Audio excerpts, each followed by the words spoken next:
Veteran trucker Ray Hollister parked his 18-wheeler in the mostly deserted truck stop off I-80 in the pre-dawn darkness of a Nebraska winter. The loneliness of the highway had crept into his bones after 14 hours of driving, but he had to deliver his goods in Denver by noon the following day. He had pushed harder than normal in the hopes of outrunning the storm, because the prediction called for significant snowfall. It was a Thursday night, and the truck stop was unusually quiet. In the vast lot, there were just 2 other rigs parked, both silent and black. After rubbing his eyes, Ray made the decision to get coffee and then sleep for a few hours in his taxi. The icy cold struck him like a physical blow when he got out of his truck. The lights in the parking lot flickered overhead, creating odd, lengthy shadows on the paved surface. The fluorescent lights within noisily hummed in the deserted diner. Darlene, a middle-aged waitress whose name tag said she was Darlene, stood behind the counter, her face expressionless, pouring him coffee without asking. She said, "You're the third tonight," in a bland voice. They all had the same tired, hurried appearance. "The other 2 have already departed." Unable to endure the storm, Ray warmed his hands around the mug and nodded absently. "Is storm really so bad?" "It's the worst in 30 years, according to the Weather Channel. In an hour, highway troopers will close I-80 west of here. At least you'll be stranded here till daylight." She slid a menu in his direction. "Eat something, please. The kitchen closes at 10 o'clock. Ray listened to the wind outside as he placed an order for a quick supper. He was under pressure to meet his delivery deadline, but he knew better than to try to brave a Nebraska blizzard. The lights flickered once more as he ate, and Darlene looked anxiously at the ceiling. "Power has been all night doing that," she clarified. "The generator is elderly.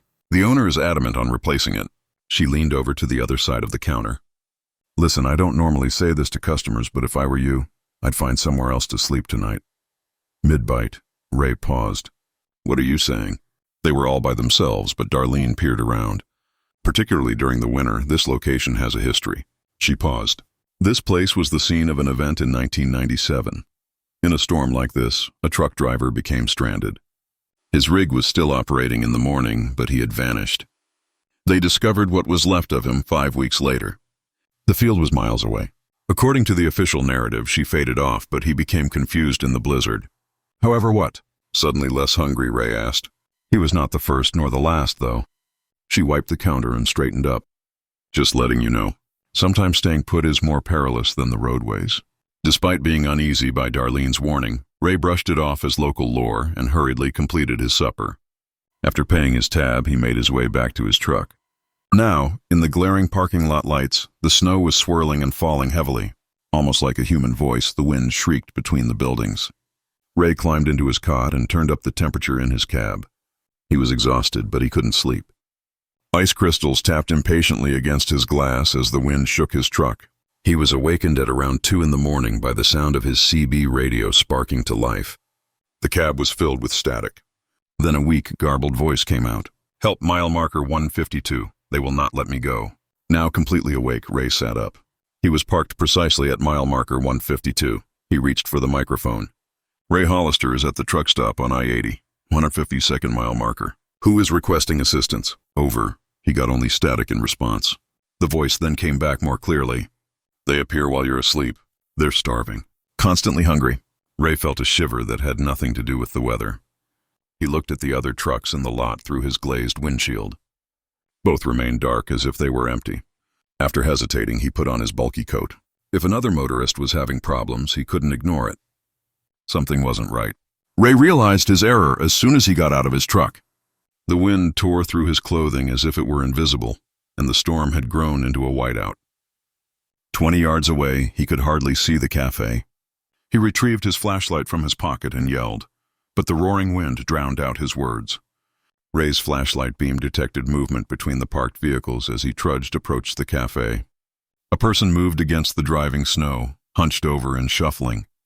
The person did not answer when Ray shouted out again. Rather, it appeared to vanish into the snowstorm. When Ray arrived at the cafe door, it was locked. He could see that all the lights were out through the frosted glass. When he knocked on the door, nobody answered. Darlene was where? Less than 2 hours have passed since the establishment opened. Pressing his palms to the glass, he looked inside. There was no sign of life, and he could see chairs flipped on tables in the faint light of one emergency light. Ray's blood froze as he turned back toward his truck. From where the other vehicles had been parked, 3 sets of footprints led to trucks that were not there anymore, heading directly to his rig. However, no footprints were found. Ray began to lumber back to his pickup, his heart thumping in his chest. His own tracks are already being filled in by the snow. Whispers, incomprehensible phrases that slithered into his ears, seemed to be carried by the wind now. A black shadow in the whirling snow, his truck loomed ahead. Ray saw his driver's side door was open and swaying a little in the breeze as he approached. He was positive that he had locked and closed it. He reached for his little pocket knife, which he always carried. It's better than nothing, but not enough to defend against whatever might be waiting. With a flashlight beam zipping around the interior of the cab, Ray approached cautiously, empty. He ascended swiftly and locked the door right away after slamming it.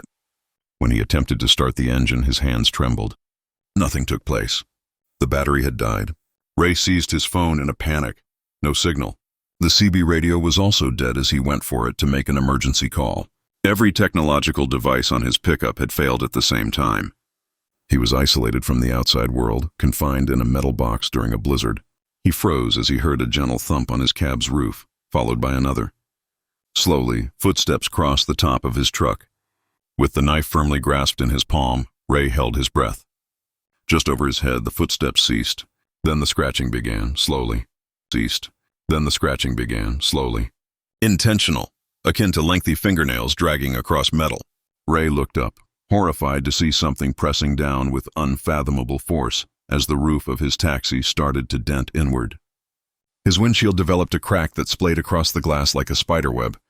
Snowflakes and the same whispering voice he had heard in the wind were carried by the cold air that whistled through. He could understand the words now, though. Ray, we have been anticipating your arrival. So long, traveling alone. However, you are no longer alone. Inward, the windshield broke. The calf was struck by the blizzard. It brought with it emaciated black figures, their eyes reflecting the weak light like beasts, their skin as pale as the snow, their mouths stretched into ravenous smiles, excessively big and overflowing with teeth. When the highway reopened 3 days later, Ray Hollister's truck was discovered. At last the blizzard passed. The glass was smashed, the cab was empty, and there was snow inside. 2 weeks later, a farmer 5 meters distant in an open field found Ray himself. According to the official investigation, the cause of death was hypothermia and confusion during the blizzard. Patrolman on the highway. The peculiar deep scratches on the truck's roof and the fact that Ray's CB radio was tuned to a frequency that had not been used since 1997 were not mentioned in the report written by M. Jennings, who was the first person on the site. Additionally, he made no mention of the fact that Ray's eyes had turned absolutely white, as if he had been staring at something no man should ever have to see, and that his face was locked in a retch of dread when they discovered his body, according to the medical examiner, who later quit his position and moved to Florida. Even now, truckers give that specific stop a wide berth along I-80 in Nebraska, particularly during the winter. As a caution, they tell the Ray Hollister tale on their CBS. Some claim that you can still hear Ray's voice breaking through the static during blizzards if you switch to the old emergency frequency. They appear while you're asleep. They're starving. Intentional, akin to lengthy fingernails dragging across metal. Ray looked up, horrified to see something pressing down with unfathomable force as the roof of his taxi started to dent inward. His windshield developed a crack that splayed across the glass like a spiderweb. Snowflakes and the same whispering voice he had heard in the wind were carried by the cold air that whistled through. He could understand the words now, though. Ray, we have been anticipating your arrival. So long, traveling alone. However, you are no longer alone. Inward, the windshield broke. The calf was struck by the blizzard. It brought with it emaciated black figures, their eyes reflecting the weak light like beasts, their skin as pale as the snow, their mouths stretched into ravenous smiles, excessively big and overflowing with teeth. When the highway reopened 3 days later, Ray Hollister's truck was discovered. At last the blizzard passed. The glass was smashed, the cab was empty, and there was snow inside. 2 weeks later, a farmer 5 meters distant in an open field found Ray himself. According to the official investigation, the cause of death was hypothermia and confusion during the blizzard. Patrolman on the highway. The peculiar deep scratches on the truck's roof and the fact that Ray's CB radio was tuned to a frequency that had not been used since 1997 were not mentioned in the report written by M. Jennings, who was the first person on the site. Additionally, he made no mention of the fact that Ray's eyes had turned absolutely white, as if he had been staring at something no man should ever have to see, and that his face was locked in a retch of dread when they discovered his body, according to the medical examiner, who later quit his position and moved to Florida. Even now, truckers give that specific stop a wide berth along I-80 in Nebraska, particularly during the winter. As a caution, they tell the Ray Hollister tale on their CBS. Some claim that you can still hear Ray's voice breaking through the static during blizzards if you switch to the old emergency frequency. They appear while you're asleep. They're starving. Always too hungry. John Lawson, a long-haul truck driver, left Birmingham, Alabama on May 17, 2011, carrying a full load of industrial cleaning products that were headed to a distribution center in Phoenix, Arizona. Throughout his 15 years with Southern Cross Logistics, the 43-year-old veteran driver had traveled this cross-country trip numerous times. Lawson was well known for his dependability, had a flawless safety record, and was careful to stick to his communication and schedule guidelines. The trip started off in a typical manner. As he traveled into Mississippi, Lawson reported to dispatch that the weather was clear and there was only moderate traffic. He confirmed that, like on prior runs, he would make his nighttime rest break at the Blue Mesa Truck Plaza just east of Oklahoma City during his final scheduled communication, which took place while he was passing through Little Rock, Arkansas. Lawson's dispatcher, Marlo Winters, was not immediately alarmed when he did not check the next morning. In several areas of western Oklahoma, cell coverage was patchy, and drivers occasionally missed check-ins due to signal failures. But at noon, 12 hours after his arrival and 4 hours after his planned departure time, Lawson was still at the Blue Mesa Truck Plaza, according to his truck's GPS tracker. Winters tried calling Lawson on his cell phone and on a CB radio, but all of his attempts were fruitless. In accordance with corporate policy, she called the truck plaza. Bill Haskell, the manager, consented to inspect the parking lot. When he called back 15 minutes later, it was the start of the enigma that hasn't been solved yet. According to Haskell, his truck is here right where he would have parked it. No driver is visible and the engines are cold. His mobile phone and logbook are still inside, but the doors are closed. It's like he just vanished. Police from the area were contacted to look into it. After arriving on the scene, Officer Dwayne Mercer noted a number of odd discoveries. Lawson's personal items, such as his wallet, mobile phone, and logbook, remained in the cab of the truck, which was secured. Arrived Blue Mesa was the final entry in the logbook, which was entered at 9:42 p.m. the night before. There's a problem here. Safety. The rising fears were exacerbated by the camera video. At 9:38 p.m., Lawson's truck was seen on camera pulling into the plaza. 4 minutes after his logbook entry, Lawson got out of his taxi and stood next to his truck, seemingly looking about the parking lot. He then proceeded in the direction of the main building, but abruptly stopped approximately halfway there. He was seen in the video turning abruptly to his left and gazing into a dark section of the parking lot that isn't protected by security cameras. About 20 seconds later, Lawson turned suddenly and strode purposefully in that direction of darkness. None of the surveillance cameras in the truck plaza ever showed him again. With the involvement of Oklahoma State Police, the investigation got more intense. After taking over the investigation, Detective Sarah Reeves directed a comprehensive search of the truck plaza and its environs. No signs of human remains were discovered by cadaver dogs. It appears that Lawson had not intended to be gone for very long because his blood pressure medicine was discovered in his truck. Following his disappearance, there was no activity in his banking records. He had been on the road at 8:14 p.m. that evening when he made a call to his wife, the last time he had used his cell phone. What researchers? The testimonies of other drivers who had been in the Blue Mesa Truck Plaza that evening were very unsettling. In the hours preceding and following Lawson's disappearance, 3 distinct truck drivers reported having strange experiences. Around 9:30 p.m., Kevin Brantley, who had parked 2 spots away from Lawson, reported to detectives that he had noticed strange lights in the forested area behind the truck plaza. In his official report, Brantley said, "Not like headlights or flashlights, more akin to white blue pulses.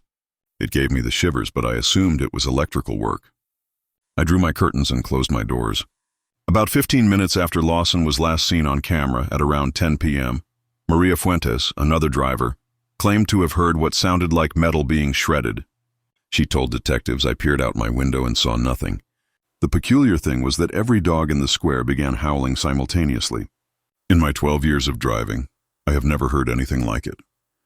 The story from veteran driver Paul Davenport, who had been parked in the spot right next to Lawson, was possibly the most disturbing. I heard someone outside my truck when I was still half asleep. I grabbed my flashlight and looked out because I thought it was someone trying to break in, Davenport said. A man was merely looking up at the other driver's window while he stood between my truck and the one across from it. He turned to face me when I shone my light on him. However, Davenport had paused at this point in his speech, clearly uneasy. His face wasn't right, Davenport added in response to Detective Reeves's questioning.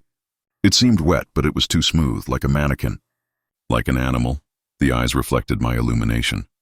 He was gone by the time I picked up my light after I dropped it. The inquiry broadened to take into account several potentialities. Since no John Doe patients who fit Lawson's description had been admitted to any hospital within a 100-meter radius, a medical emergency didn't seem likely. Crime was taken into consideration. However, extensive background investigations revealed that Lawson had no known adversaries, no significant debts, and no involvement in any illicit activity. Given Lawson's close familial ties, stable financial situation, and the fact that he had left all of his personal possessions behind, the likelihood of his voluntary disappearance was mainly ruled out. When Detective Reeves learned that Lawson had made a quick phone conversation at 9:40 p.m., right before his final logbook entry, 5 days into the inquiry, another piece of evidence came to light. The call went to Raymond Wilson, a longtime friend and fellow driver. Wilson was located at a Kansas City delivery location. Wilson confirmed that John sounded unusual when he called me that evening. His grandfather used to tell stories about highway people, and he asked me whether I recalled them. Yes, I said. Every old-timer had tales of phantom hitchhikers and the like. I think I'm looking at one right now, he replied after becoming rather silent. Ray, they're real. The call then ended. I attempted to call back but received no response. I assumed he was seeing things because he was weary. Sometimes truckers experience road hypnosis. The citation to the highway investigators were motivated by others to speak with Lawson's relatives about these accounts. According to Ellen Lawson, his widow, John's grandpa had been a truck driver in the 1950s and 1960s, and frequently related tales of paranormal creatures that interceded on lone travelers. Ellen maintained it was merely old folklore. John didn't believe any of those tales. The superstitions of his grandfather used to make him giggle. As the weeks went by, the case became more chilly. Nothing was found, despite searches that stretched 5 miles in all directions from the truck plaza. Lawson's DNA and dental records were unsuccessfully searched for unidentifiable remains in national databases. Although the case was officially still open, the Oklahoma State Police categorized it as inactive 8 months after the disappearance. Then, a maintenance worker picking up rubbish from the wooded area behind the Blue Mesa Truck Plaza made a startling discovery on the 1-year anniversary of Lawson's disappearance. About 15 feet above the ground, Lawson's recognizable trucker cap, a red meshback hat with a Southern Cross logistical patch, was wedged high in the fork of a tree. Despite being exposed to the weather for a year, the hat exhibited no signs of weather damage.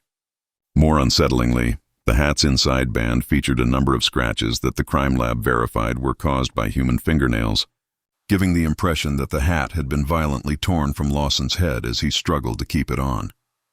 This finding led to a re-examine the area, but no more evidence was discovered. John Lawson's disappearance is still unresolved. After being returned to Southern Cross Logistics, his truck was later purchased by another business. Due to mysterious electrical issues and inexplicable chilly areas in the cab, several drivers refused to operate the car. Even after renovations and a new name, many truckers still steer clear of the Blue Mesa Truck Plaza at night. It is customary for people who are familiar with John Lawson's story to leave their external lights on while parking there, a little act of support for a fellow motorist who disappeared into the night, contributing to the legend of America's desolate roads. In my 30 years of law enforcement, I've never encountered a case with fewer answers, wrote Detective Reeves, who is now retired, in her last report. It's not like people just disappear, but it appears that when they take action. Along a secluded section of Highway 95 in northern Nevada, Veteran trucker Marcus Wheeler pulled his Kenworth T680 into a rest area on the side of the road early on September 12, 2018. During his routine cross-country travel, the 47-year-old driver from Tulsa, Oklahoma, was transporting vehicle parts from Sacramento to Detroit. Wheeler stopped to adhere to mandatory brake restrictions after driving for just under 11 hours, as indicated by his electronic logging equipment. Wheeler's company, Continental Transport Services, received regular updates via his truck's sophisticated telematic system and GPS, two examples of contemporary tracking technology. Wheeler arrived at the rest area at 2:17 a.m., according to the system, and shut down his engine at 2:19 a.m. In the hours that followed, one of the most puzzling missing person cases in modern Nevada history would emerge. When Wheeler neglected to check in with dispatch for his scheduled departure at 2:30 p.m. the next day, it was the first sign that something had gone wrong. The Continental, before continuing on their routes, drivers were required by transport safety policy to verify their condition. Ela Mercer, the dispatch supervisor, called the Nevada Highway Patrol to request a welfare check after many phone calls to Wheeler were fruitless. Around 4:15 p.m., Trooper James Callahan reached the rest area. He found Wheeler's pickup precisely where the GPS indicated. It had been placed by coordinates. There were no indications of struggle or forced entry, and the car was locked. At 2:25 a.m., Wheeler made a final note in his logbook. Simply said, "The rest stop will start up again at 400. His personal belongings, such as his mobile phone, wallet with $340 in cash, and a half-eaten sandwiches were discovered in the taxi unharmed. He had lost his keys. It was an odd scene from the beginning. In his subsequent official report, Trooper Callahan said, "There was no sign of robbery, no blood evidence, and no hint of a struggle. The motorist seemed to have just gotten out of his car and disappeared." The relaxation space where Wheeler was especially remote, located on a lonely section of highway, with Winnemucca, the closest town, more than 50 miles distant. There were no permanent employees or security cameras at the site. That night, 3 more trucks had been parked at the rest area. Investigators located and spoke with all 3 drivers, according to the Department of Transportation's log sheet. Their testimonies provided odd information to the case, which is already confusing. Driving for a refrigerated goods company, Loretta Jenkins reported parking at the rest area between around 1 and 5 in the morning. Jenkins told police, "I remember the Kenworth pulling in because his light swept across my cab and woke me up. Nothing appeared strange, but my dog started barking and scratching at my door at 3 in the morning, so I woke up again. I looked outside but saw nothing. Because of the cloud cover, lack of the moon and stars, the night was abnormally black. The only thing I could see was that none of the lights were on in the other trucks, including the Kenworth, which I found odd because he had only been there an hour before." Hector Ramirez, another motorist, gave a more alarming story. "At approximately 3:15 a.m., I was drinking coffee in my taxi and struggling to fall asleep when I noticed a beam of light from a flashlight traveling across the parking lot. It appeared to be approaching the trucks from the direction of the restrooms. The light went out close to Wheeler's pickup. I heard what sounded like metal grinding against metal 10 or so minutes later. It's distinct but not loud. I thought there was a mechanical problem. After that, I fell asleep and departed the rest spot at approximately 600 a.m. Wheeler's truck was still there, but the driver was nowhere to be seen. Prior to Wheeler's arrival, the third driver, Martin Frazier, had left the rest spot at 11:30 p.m. the night before, although he gave investigators unique information about the region. According to Frazier, truckers have a negative opinion of that specific rest spot. For years there has been discussion about odd encounters there, unusual sounds, electronic malfunctions, and a sense of being watched. If at all possible, most seasoned drivers steer clear of stopping there after nightfall. I wouldn't have spent the night there. I just stopped to use the restroom. A thorough search was conducted by the Nevada Highway Patrol within a 5-millimeter radius of the rest area. No sign of Wheeler was discovered by cadaver dogs, thermal imaging-equipped helicopters, or dozens of officers on foot. Investigators were especially perplexed by the lack of footprints leading away from the rest area, because the surrounding landscape was primarily composed of fine desert sand, which should have maintained tracks. Wheeler's truck's DNA tests showed yet another irregularity. Wheeler's fingerprints, which were discovered on the passenger side door handle, did not match those of anyone in the criminal database. The finding of an unknown material on the driver's seat was even more unsettling. A transparent, viscous substance that was not immediately recognized by forensic experts. Although it lacked common biological markers and human DNA, it shared characteristics with industrial silicone. I have been with the Highway Patrol for 23 years, and I have never come across a substance like that, said forensic specialist Dana Holloway. Although it contained chemical compounds that don't match any recognized commercial product, it looked like silicone sealant. When detectives obtained data from Wheeler's cell phone, the investigation took an even more bizarre turn. At 2:58 a.m., the gadgets last operated. Wheeler supposedly produced a 40-second voice recording, but he never shared it with anyone. Although there was a lot of static interference and low audio quality, Wheeler's voice could be heard clearly. Wheeler's voice is subdued and urgent on the recording. Something is observing the trucks from outside. Continues to circle, remaining just outside of my field of vision, neither human nor beast. I will lock myself up. Following a few seconds of what sounded like severe interference, the recording ended suddenly with a sound that audio specialists described as a quick frequency shift across many bands. Patricia, Wheeler's wife of 22 years, gave investigators more background information that made the case even more complex. She disclosed that Marcus had reported strange things happening to him when he was driving at night in the weeks before to his disappearance. About 2 weeks before to his disappearance, he called me and seemed shaken. Detectives were informed by Patricia Wheeler. He said that his truck's electrical system failed when he was traveling through Nevada, causing lights to flicker and the radio to alter stations on its own. He claimed that although he felt like he was being followed, nothing was there when he paused and glanced about. He argued that there was a problem with that section of highway, even though I indicated he could be too exhausted and required additional rest. Patricia also supplied investigators with a journal her husband had kept in his truck's cab, which was not one of the things found inside. Long-haul truck driver Frank Mercer was on his usual route through eastern Kentucky's Appalachian Mountains on the evening of October 28, 2013 Eastern. Freight Lines has employed the 51-year-old driver from Roanoke, Virginia, for more than 2 decades, renowned by his co-workers for his consistent punctuality and careful observance of safety procedures. What transpired that evening was all the more puzzling given his impeccable driving record. A consignment of home appliances was being transported by Mercer from a Cincinnati distribution hub to retail establishments in Virginia. When he turned onto Kentucky State Route 17, a twisting 2-lane route that passes through one of the most remote areas of the Appalachian Mountains, he had been traveling for around 9 hours, according to his electronic logging equipment. Locals just refer to it as Road 17. Mercer had checked in with dispatch at 8:45 p.m., as was customary. Verifying his location and anticipated time of arrival at his subsequent planned stop. Nothing out of the ordinary about the call, according to Lisa Tanner, Eastern Freight's night dispatcher. She then informed investigators that Frank sounded perfectly normal.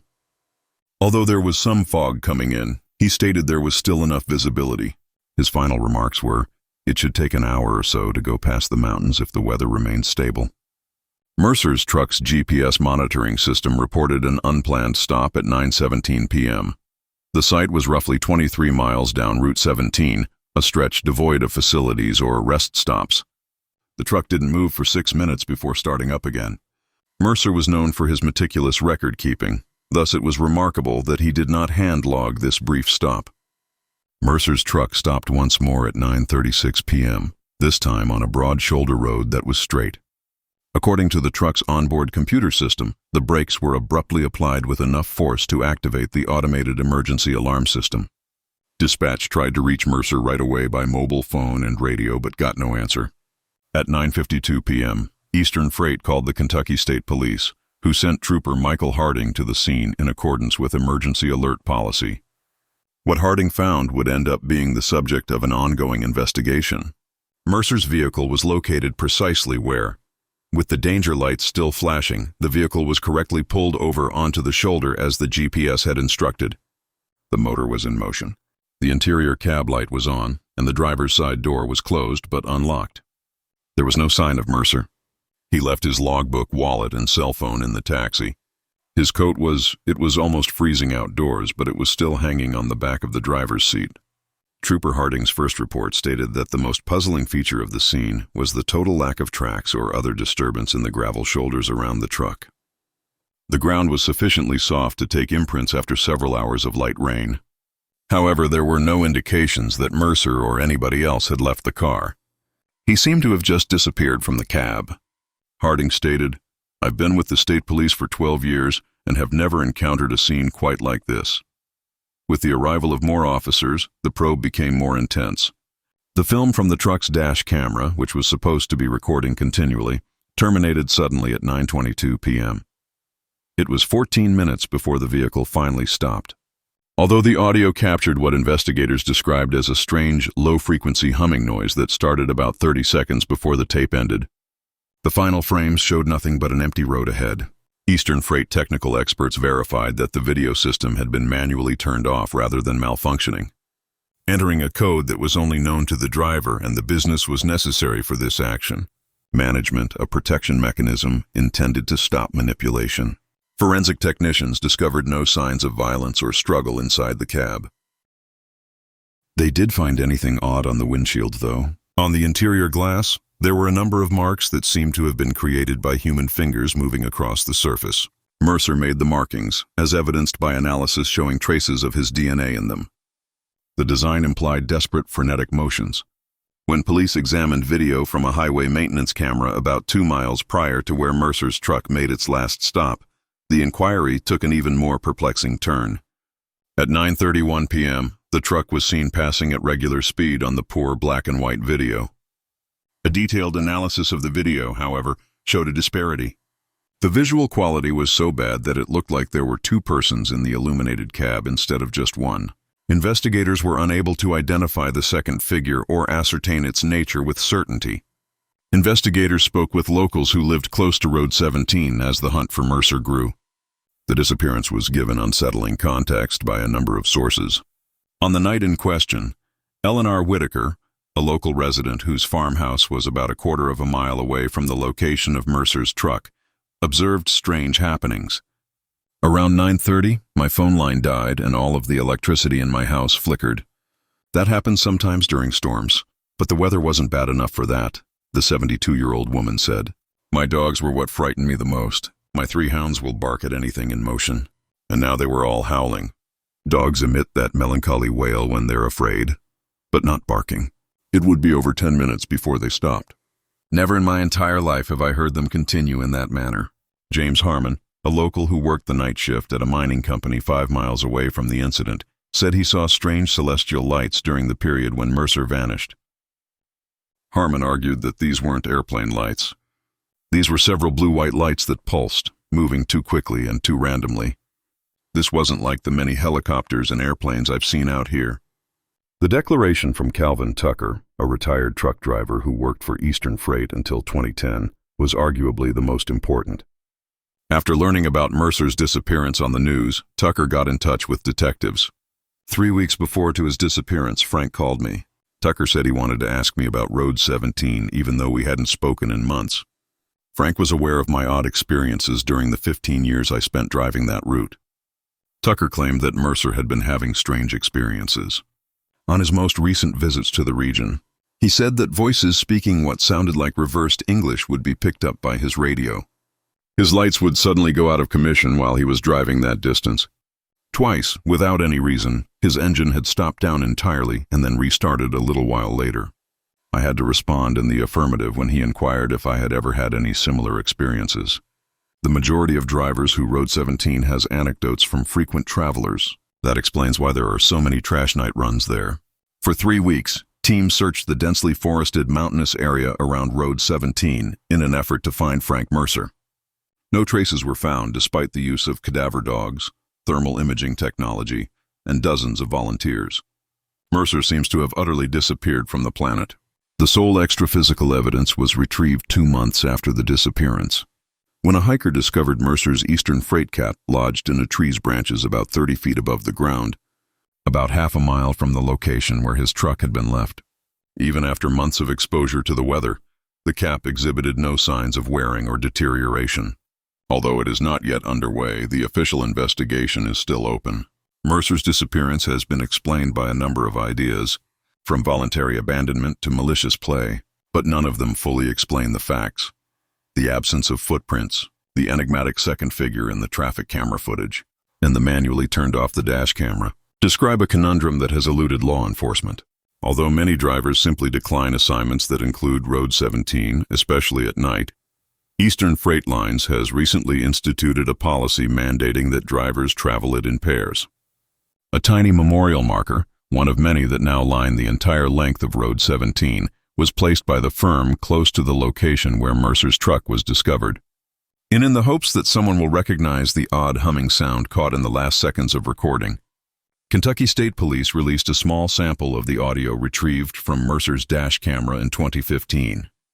The sound, according to University of Kentucky audio analysis experts, was mechanical in character but incompatible with any known automobile or airplane engine. The sound's origin has not yet been determined. Caroline, Frank Mercer's wife, keeps asking for clarification. Frank was not the kind of man who would abandon his truck or his family, she said in a recent interview. The authorities are either unable or unwilling to provide an explanation for what happened on that route that evening. I only know that my husband left on a typical drive that he had made hundreds of times before, but he never arrived home. Truckers have a horrible reputation for the section of Kentucky State Route 17 where Mercer vanished. Many choose not to use it after dark, resulting in time-consuming and fuel-intensive detours. People who do drive it complain about radio interference, electrical issues, and a constant sense of being watched. There are certain highway segments across this nation that have accumulated too many stories, too many missing drivers, and too many unexplained events, said experienced motorist Samuel Reeves. At the top of that list is Road 17. I can tell you this, no matter what happened to Frank Mercer out there, it wasn't typical. Additionally, it wasn't the first time that kind of event has occurred there. Eastern Kentucky's mountains are good at hiding their secrets. The real fate of Frank Mercer is still being discussed in whispers at truck stops and over CB radios across the nation. A warning to people who travel the desolate highways after dark. Veteran truck driver Dale Morrison left a Portland, Oregon, shipping facility late on February 3, 2016, with a cargo of electronic components that were headed to a San Jose, California technology business. With a flawless safety record and a stellar reputation for dependability, the 49-year-old driver had been with Pacific Northwest Transport for almost 17 years. He had traveled south on Interstate 5 hundreds of times during his job, and that was his planned itinerary. Morrison's voyage started off without any problems, according to the company's digital logging system. As he entered Northern California, he reported little traffic and clear weather when he checked in with dispatch on a regular basis. At 11:42 p.m., he made his final regular transmission as he traveled via Redding, California. Morrison then reaffirmed his plan to drive for another hour before taking his required break at the Sierra Vista rest spot.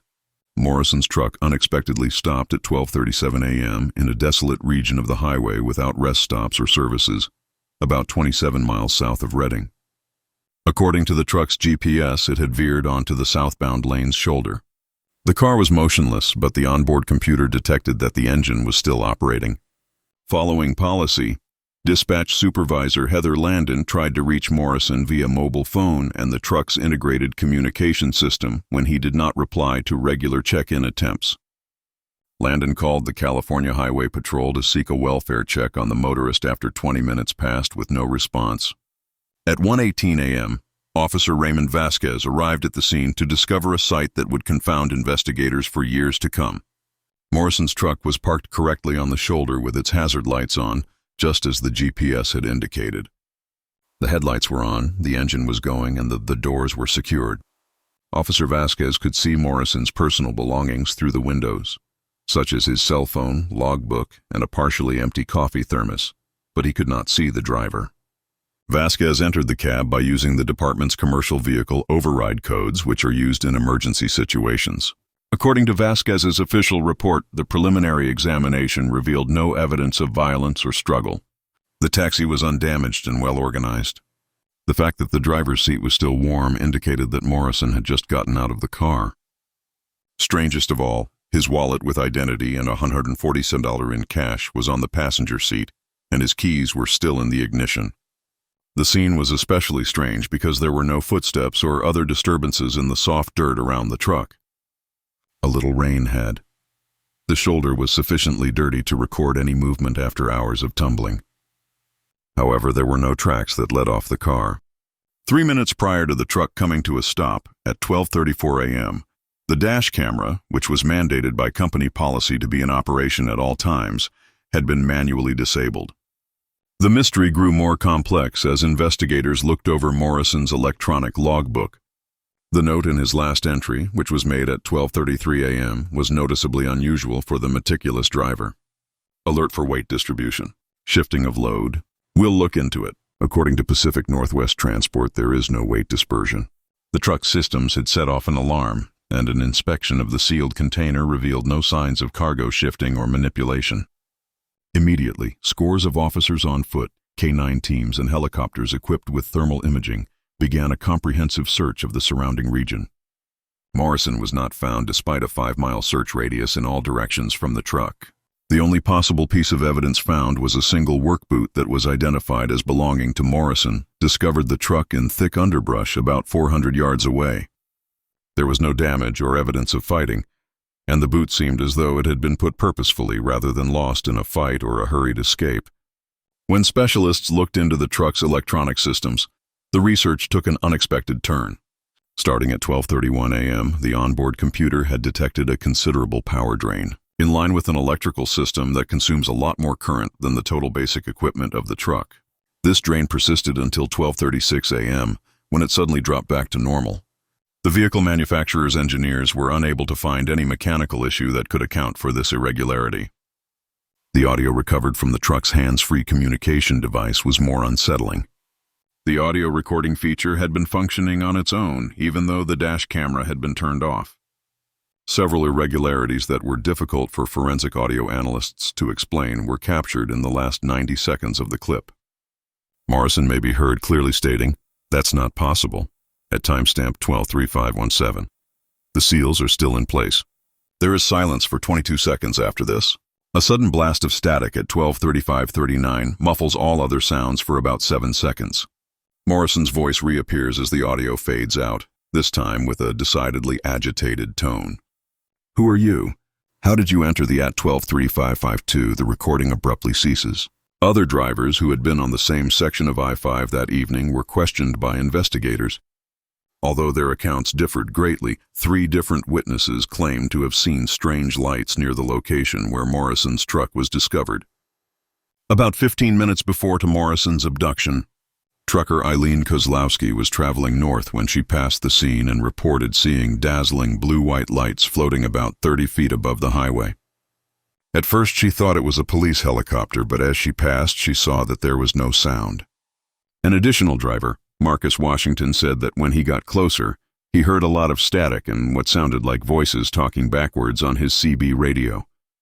Washington also said that his engine temporarily lost power before it recovered, and that dashboard lights flickered as part of his truck's electrical system's temporary malfunctions. Kevin Lamar, who passed Morrison's pickup on the roadside at around 12:40 a.m., minutes after the disappearance, provided what may have been the most important testimony. "I thought another driver might need help, so I slowed down when I saw the hazards flashing," Lamar said. "I looked over as I went by, and it was obvious that the cab was empty. I found it odd because even though the rain had ceased by that point, there seemed to be a fog or mist encircling that truck alone. There was something strangely purplish about the mist. I asked by radio if everything was well, but received no answer." The inquiry grew to include Morrison's past and personal life. No clear cause for deliberate disappearance was found in interviews with friends, family, and co-workers. Morrison had been married for 22 years, had 2 grown children, had good family ties, and had no serious financial or legal issues. No history of mental health disorders or ailments that could account for his unpredictable behavior was found in his medical records. The case was further complicated by information that his wife, Diane Morrison, gave detectives. In a formal interview, she disclosed that 3 weeks prior to his disappearance, Dale had told her something that I didn't believe at the time. He claimed that while driving on I-5 at night, he had been having weird experiences. The electronics in his automobile would suddenly stop working. Voices engaged in talks that didn't seem like typical CB banter would be picked up by his radio. He claimed to have observed strange lights pacing his truck for miles before they vanished on 2 separate occasions. Diane further disclosed that, against a corporate policy, her husband had started taking pictures of his cargo seals, both before and after they arrived. Twice in the past month he had reached his location to find the seals unbroken, but with signs that the goods had been disturbed, so he said he needed documentation. Items had been changed inside the containers, but inventory counts both times revealed nothing missing. His managers speculated that he might have forgotten the initial loading setup. Authorities found during the course of the investigation that Morrison was not the first motorist to encounter strange occurrences on that specific section of I-5. According to department records, there have been 3 prior instances since 2010 where truckers have reported mysterious cargo problems, strange lights, and technical malfunctions in the same general area. The resemblances could hardly be written off as coincidence, yet none of these occurrences had led to disappearances. A forestry worker spotted Morrison's Pacific Northwest Transport identification badge in a clearing about 3 miles from the location where his truck was found, 6 months after he vanished. Despite spending 6 months outside, the badge showed no signs of exposure or weathering damage. Even stranger was the fact that it was discovered carefully atop a flat rock, perhaps set there to be found. Despite being dormant, the lawsuit is still formally open. Although Dale Morrison is still listed as missing, many people, including some investigators, are skeptical that traditional explanations will ever be sufficient given the circumstances surrounding his disappearance. Enough, many independent truckers decline night assignments that involve that portion of the I-5 since Pacific Northwest Transport has since instituted a policy mandating drivers to travel through it in pairs. Near the location of Morrison's truck at mile marker 687, the firm erected a tiny memorial marker. It has a plain inscription on it regarding Dale Morrison and everyone else who drives alone on these roads at night. Although no one has ever seen who sets them there, local truckers say that fresh flowers frequently appear at the signpost. After a thorough mechanical examination and electrical system replacement, Morrison's vehicle was eventually put back into operation. Nonetheless, 3 distinct drivers reported encountering radio interference, mysterious electrical issues, and a lingering sense of being watched while driving. The truck was eventually sold to an out-of-state buyer by the corporation. In his concluding case notes, senior investigator James Harmon, who oversaw the Morrison case for 2 years prior to his retirement, provided a gloomy analysis. I've been in law enforcement for 30 years, and I've seen a lot of unexplained disappearances. Most eventually give way to rational justification. The Morrison case is unique. The audio recording, the technological anomalies, and the total lack of physical proof all point to something that happened on that highway that defies common sense. I personally believe that whatever happened to Dale Morrison that night is outside the scope of our existing investigative frameworks, so I leave this case officially unresolved. Truckers who are driving I-5 through Northern California still tell Morrison's story as a warning. Many motorists won't stop along their remote place, especially in cases of emergency, preferring to move on to areas with a higher population density. The trucking community refers to this portion as the vanishing mile. And as drivers pass through it, CB radio channels frequently go silent. Especially in the late hours of the night when Dale Morrison met whatever fate he now faces. Justification. Veteran truck driver Trevor Simmons set out on a journey on July 8, 2019. What ought to have been a standard delivery from Salt Lake City, Utah to Phoenix, Arizona.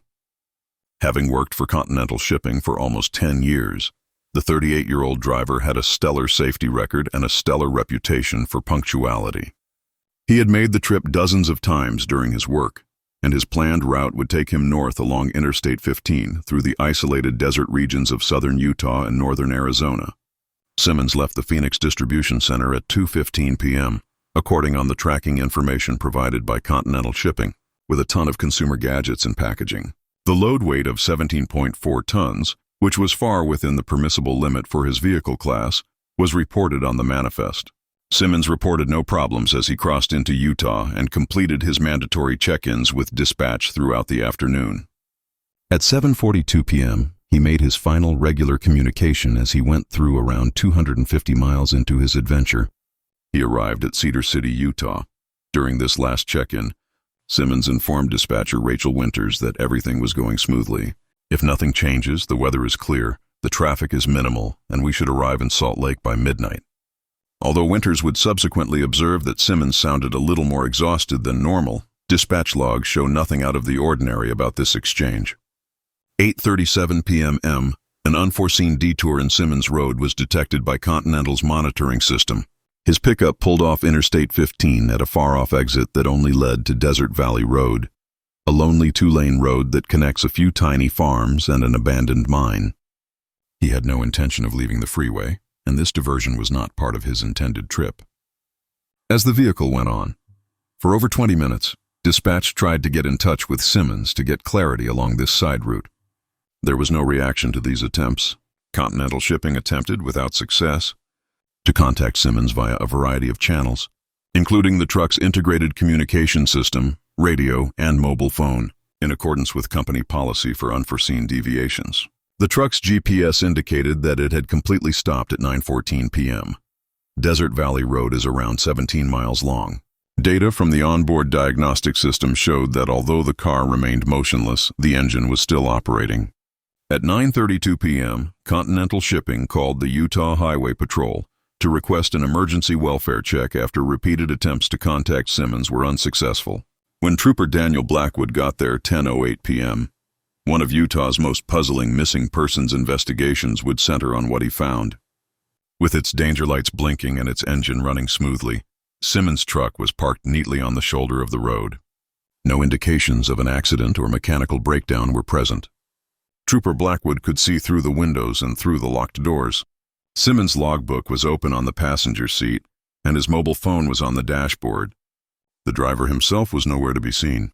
Blackwood entered the car using emergency override procedures. During his preliminary examination, he discovered a number of oddities, which he recorded in his report. There was no sign of violence or fight, and the cab interior was undisturbed. There were the driver's personal belongings, identity, mobile phone, wallet with $127 in it, and an insulated coffee mug that was still warm to the touch. Most remarkably, the engine was still running and the keys were still in the ignition. When Blackwood looked into the truck's computerized logging system, he made the most unsettling discovery. Simmons made his last manual input at 8:34 p.m., just read, "There is a problem with the load. Gaining weight. I must check." At 8:52 p.m., an automated system alert followed, weighing the cargo distribution notification that the load has changed significantly. Upon examining the trailer, Blackwood discovered that the cargo doors were safely sealed and that the business seals were still in place. A cursory examination of the surrounding region by highway enforcement personnel added to the mystery. They discovered no tracks heading away from the car, even though the dry, dusty ground should have kept footsteps. The dry earth was barely disturbed by an odd circular design centered around the truck's trailer, about 20 feet in diameter. Later, forensic experts would characterize this pattern as being in line with a strong downward pressure that squeezed the earth above and above the typical distribution of vehicle weight. Authorities took the contents of the trailer in for analysis as the hunt for Simmons grew. Under supervision, the container seals were breached, and the incident was captured on camera for proof. Within, investigators discovered no evidence of manipulation or disruption, and the electronic package was exactly as it had been manifested. Weight measurements made on the spot, however, showed a notable disparity. Now weighing 16.3 tons, the load was about 1 ton lighter than when it had left Phoenix. In contrast to the physical evidence that now indicated the load had somehow lost bulk, Continental Shipping verified that the truck's computerized weight sensors had registered a constantly growing weight during the trip. This inconsistency could not be explained by technical specialists. The inquiry took in when officials examined data from the truck's numerous technological systems. Things took an even more perplexing turn. According to the onboard computer, the truck encountered many electrical anomalies between 8:37 and 9:14 p.m., including power fluctuations, GPS coordinate hopping, and dashboard instrument problems. Most notably, starting at 8:40 p.m., the truck's weight distribution sensors had detected a steady rise in cargo weight. The dash camera, which should have been filming constantly, included footage that ceased suddenly at 8:36 p.m., 1 minute before Simmons's scheduled time, even though there is no physical explanation for this anomaly, veered from his path. The last shots displayed typical highway traffic with no signs of panic or strange activity. Prior to a low-frequency buzzing that started at 8:35 p.m. and progressively increased in amplitude until the recording ended, Audio examination of the cab recording devices showed only normal engine noise. Other drivers who had been on Interstate 15 that night were questioned by investigators. Simmons' vehicle was seen by two truckers just before it pulled off the freeway. Both reported noticing strange lighting surrounding the trailer. "It wasn't like normal running lights," said Daniel Freriedman, a Midwest Express driver who had been about 0.5 miles behind Simmons. A sort of bluish radiance emanated from beneath the trailer. I reasoned that his undercarriage lighting system might be experiencing electrical issues. Even more strange testimony was given by independent hauler Sophia Reyes, another witness. Around 8:30, I drove north past Simmons. I was drawn to the way his trailer appeared to be traveling abnormally low, as if it were carrying the maximum weight possible or more.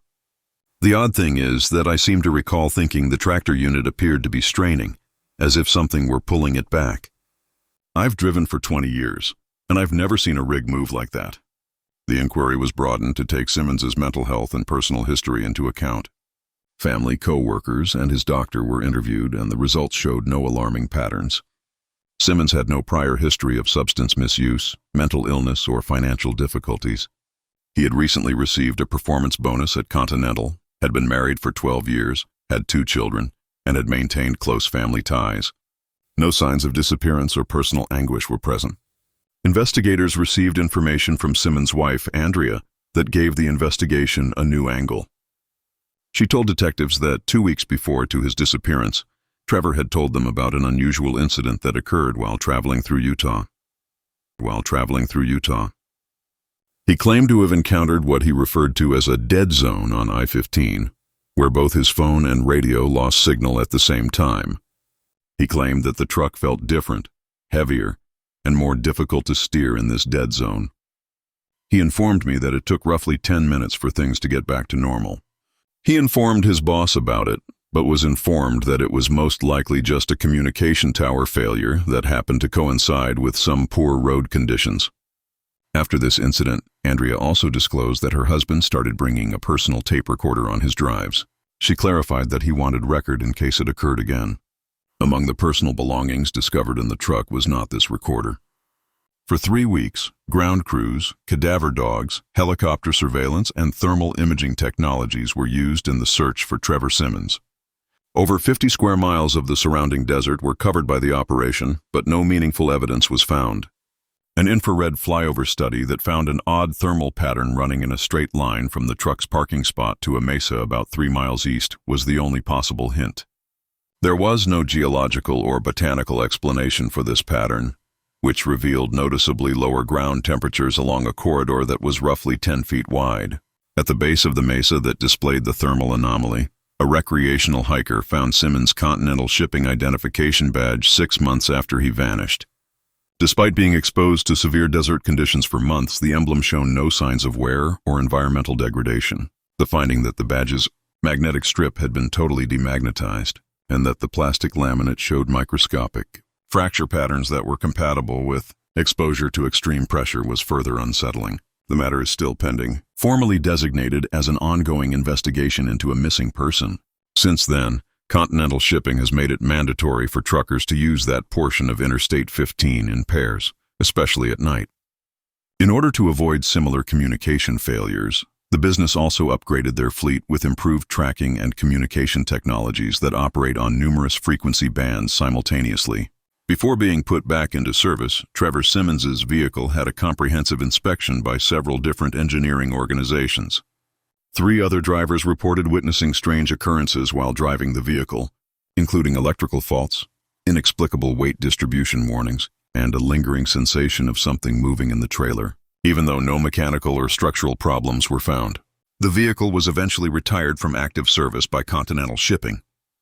The area of Desert Valley Road where Simmons vanished is now considered a landmark, or macabre. Certain truck drivers take diversions, especially to others choose off jobs that would take them anywhere close to the region, while others choose to drive past the site. In addition to people leaving memorial items for the missing driver, locals say the site sometimes draws scholars studying mysterious events.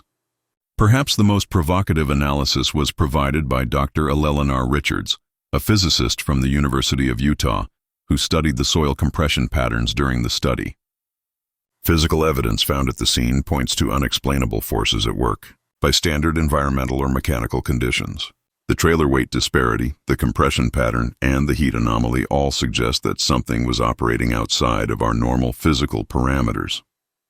I can say with scientific confidence that whatever happened that night involves energy transfers and gravitational anomalies that require more investigation, even though I'm hesitant to make any assumptions beyond the empirical evidence. In the history of contemporary transportation, Trevor Simmons's disappearance is still one of the most well-documented yet wholly unexplained occurrences. It acts as a sobering reminder to the trucking community of the huge, remote regions they travel throughout, and the mysterious occurrences that occasionally take place in the liminal spaces between towns during the dark hours when most of the world sleeps. Long-haul truck driver Michael Reynolds left a Toledo, Ohio distribution center on November 15, 2017, to deliver car parts to a Winnipeg, Manitoba manufacturing plant. After over 8 years with H. Heartland Logistics, the 41-year-old driver had built a solid reputation for dependability and safety awareness. He had made the roughly 1,200-meter trek across Minnesota and the Upper Peninsula of Michigan on his planned path, which he had done many times during his work before reaching the Canadian border. Heartland's tracking system indicated that Reynolds' trip across Michigan went well. He reported acceptable road conditions during his planned check-ins with dispatch, even though, as he got closer to the Wisconsin border, light snow started to fall.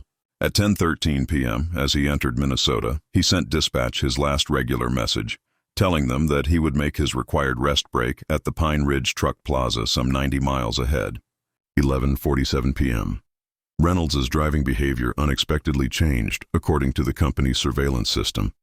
His truck was traveling at a constant 62 mph when it abruptly slowed down, and then came to a complete halt on a secluded section of Highway 53, some 30 miles south of International Falls. This highway segment is especially remote, slicing through thick woodland with no homes or services for miles in either direction. Dispatch Supervisor Martin Wilson triggered emergency procedures after Reynolds did not respond to routine check-in attempts. He called the Minnesota State Patrol at 12:05 a.m. Trooper Elizabeth Carver arrived at the scene at 12:43 a.m. and found a scene that would become the subject of an investigation that is still ongoing. Reynolds' truck was discovered with its engine still running and its warning lights blinking, correctly parked on the shoulder. Trooper Carver saw no indications of any disturbance within the cab, and the doors were secured.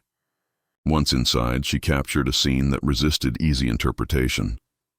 The cab still had Reynolds' personal possessions, wallet, cell phone, and insulated coffee mug, which was still warm and half full. On the passenger seat, his logbook was open, with a partial entry that ended in the middle of a phrase. Strange approaching lights are on freeway, unlike any car I've ever seen, letting it pay by stopping. The film from the dash camera, which was mandated by corporate policy to be in operation at all times, ended abruptly at 11:45 p.m., 2 minutes before the vehicle stopped. The highway ahead was dark and deserted in the last shots, lighted solely by the headlights of the truck. A brilliant light arises at the farthest point of the camera's field of vision in the final 3 seconds of the video, and it intensifies quickly until the screen goes entirely white and the recording stops. The state of the truck's windshield was the most puzzling feature of the scene. The internal surface was undamaged, but it showed a peculiar pattern that forensic experts would later characterize as crystalline residue associated with fast freezing. When examined, this material turned out to be regular water condensation that had miraculously frozen instantly, even though the cab's heating system was operating at maximum efficiency. More unsettling was the finding that Reynolds' fingerprints were perfectly matched on the inside of the driver's side glass, which was verified by fingerprint analysis. The pattern indicated that he had applied considerable pressure with his palm against the glass. Trooper Carver observed an odd pattern of disturbance in the light snow outside the car that had gathered on the shoulder. One pair of footprints, which were measured to match Reynolds' boot size, extended from the driver's side of the truck for around 7 feet before coming to a sudden stop.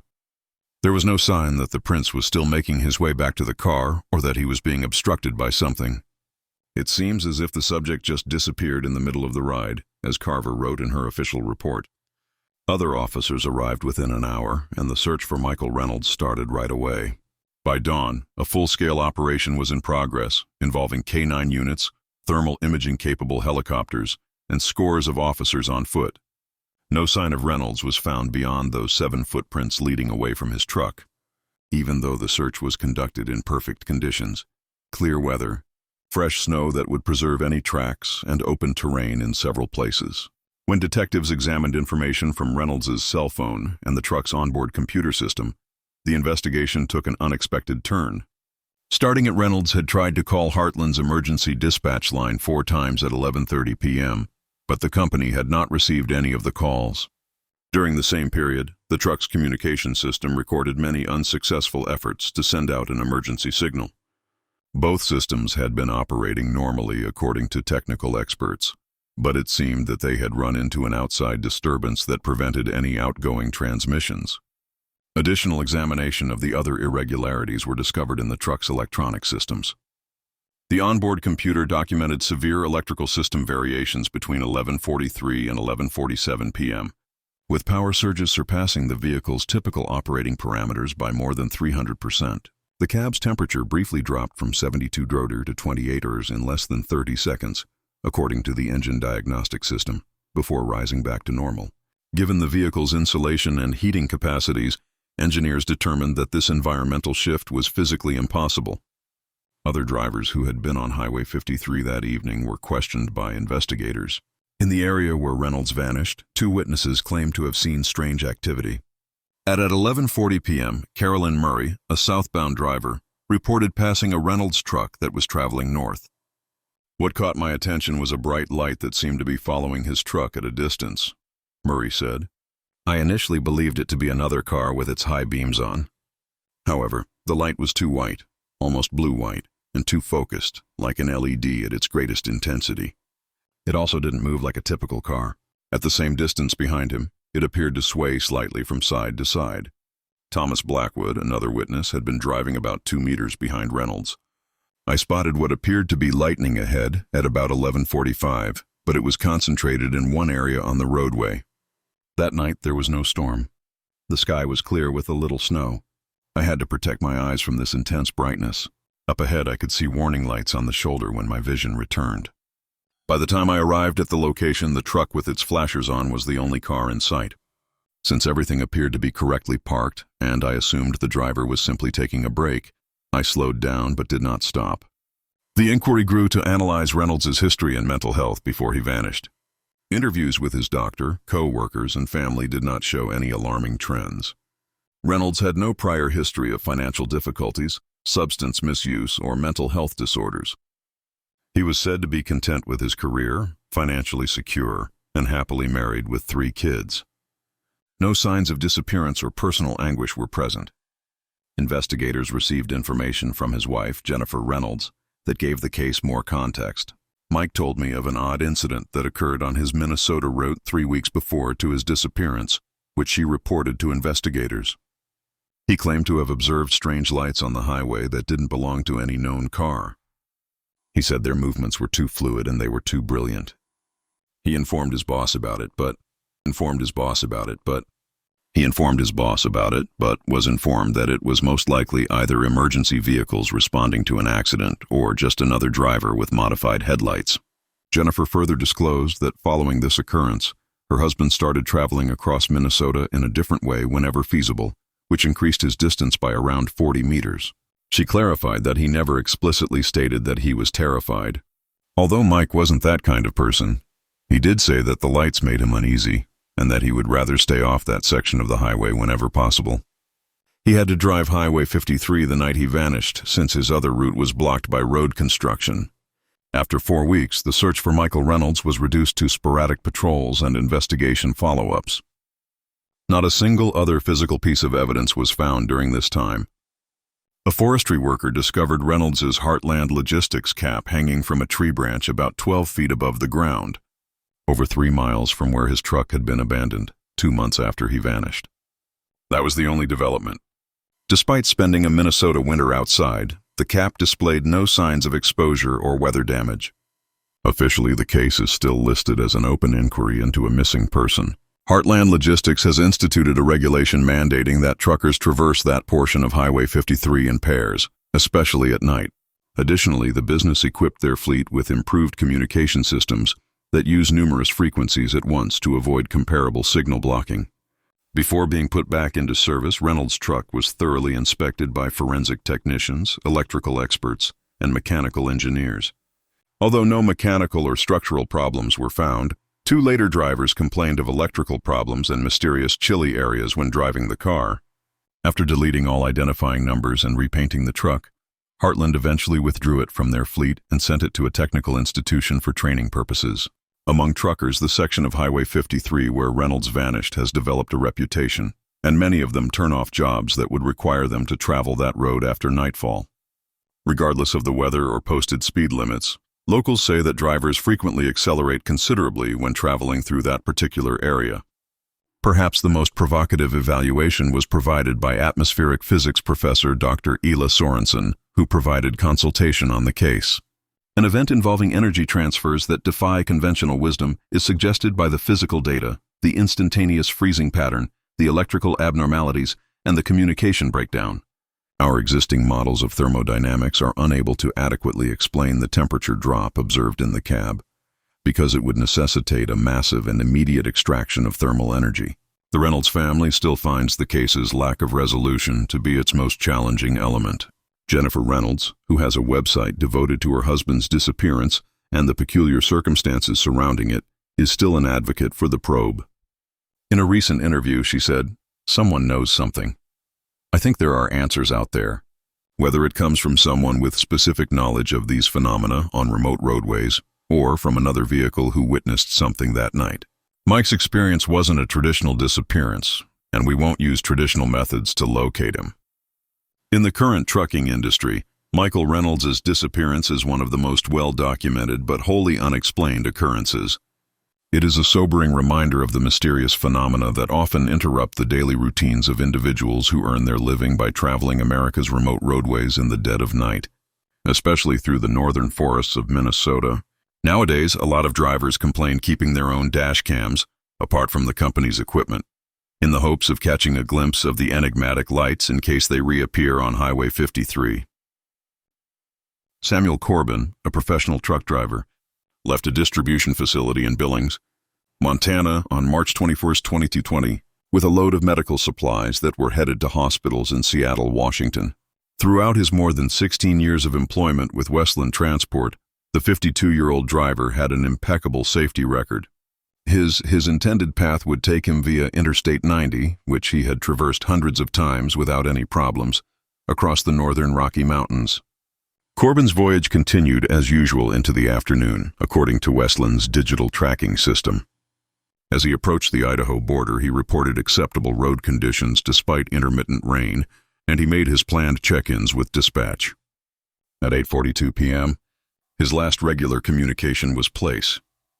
As he drove through Coeur d'Alene, Idaho, where he reaffirmed his plan to drive for 2 more hours before taking his required break at the Cascade View rest area. Corbin's pickup abruptly veered off Interstate 90 at 10:17 p.m., taking exit 34 onto a secondary road that headed into a secluded wooded area. Westland's monitoring system automatically raised an alarm as a result of this unforeseen detour.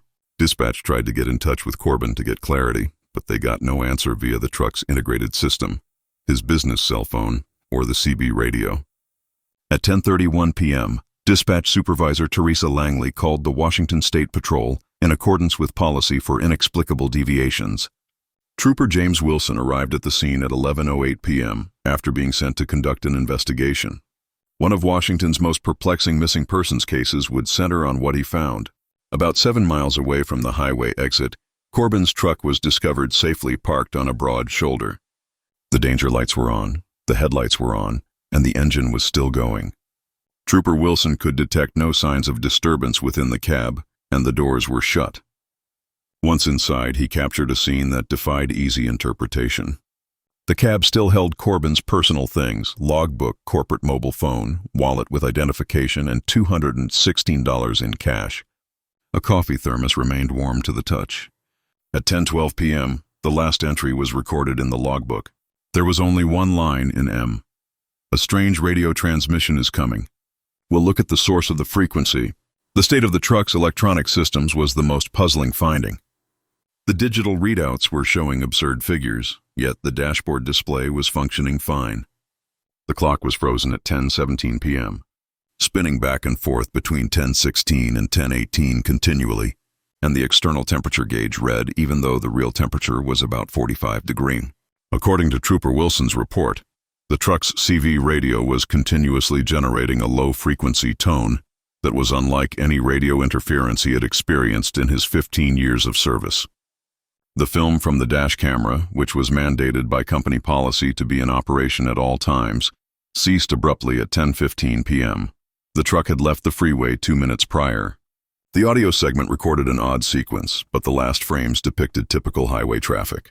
There was a sudden burst of static, then the sound of a very low-frequency human voice. Later analysis of this clip by audio experts would reveal that it was a human voice speaking at about 30% of its typical pace, making the words understandable in real time. Trooper Wilson found one pair of footprints outside the car that led from the driver's side door into the woods. After being verified to be Corbin's work boots, the prints moved about 30 feet away from the truck, before abruptly vanishing at the foot of a large cedar tree. There was no sign that the prints had continued, even though the dirt had been saturated by the gentle rain and should have retained any footprints, shifting course or becoming masked by outside influences. Other officers arrived within an hour, and the search for Samuel Corbin started right once. By daybreak, a full-scale operation was in progress, involving K-9 units, thermal imaging-capable helicopters, and scores of officers and volunteers on foot. There was no additional proof of Corbin's actions or whereabouts, despite the search being extended to encompass 5 square miles of deep forest surrounding the truck's position. The inquiry took an unsettling turn when the truck's onboard computer system data was analyzed by technicians.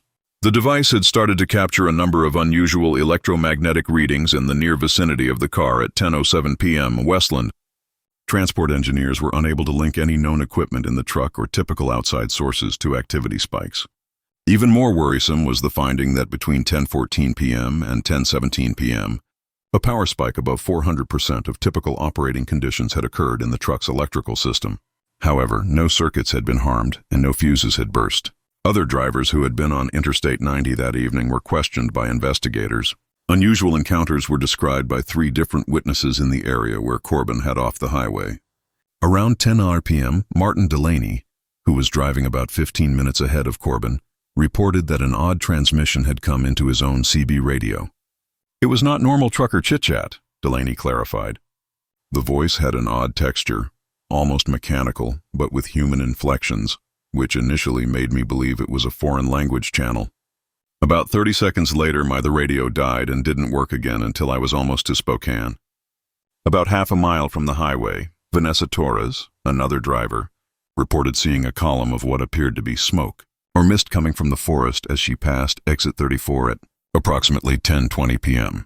Although the column had a peculiar bluish color and was perfectly vertical that night despite the wind, Torres first thought it might be a tiny forest fire. She contacted the emergency services about it. However, there was no sign of smoke or fire in the neighborhood when firefighters arrived at 10:45 p.m. The testimony of Peter Hawkins, who had been driving about 3 miles behind Corbin, was arguably the most important. The electrical system in my truck went haywire at around 10:15. Desk gauges jumping all over, lights flickering, radio cycling through stations on its own, Hawkins said. My CB radio then switched on by itself, and I could hear someone saying the same thing over and over again. Something that sounded like going back to where you came from. There was an odd echoing aspect to the speech, as if it were emanating from the bottom of a well. This went on for a minute or so. After then, things returned to usual. I was really tempted to take exit 34 as soon as I passed it, like a strong desire to keep on the freeway. I actually had to tighten my hold on the steering wheel. It was unlike anything I had ever experienced before or since. The inquiry was extended to look into Corbin's personal history and mental health before he vanished. Interviews with his doctor, co-workers, and family did not show any alarming trends. Corbin had no prior history of substance misuse, mental illness, or financial difficulties. He was said to have been happily divorced for 5 years, to have remained close to his 2 grown children, and to have recently he intended to retire to a modest cottage in Montana.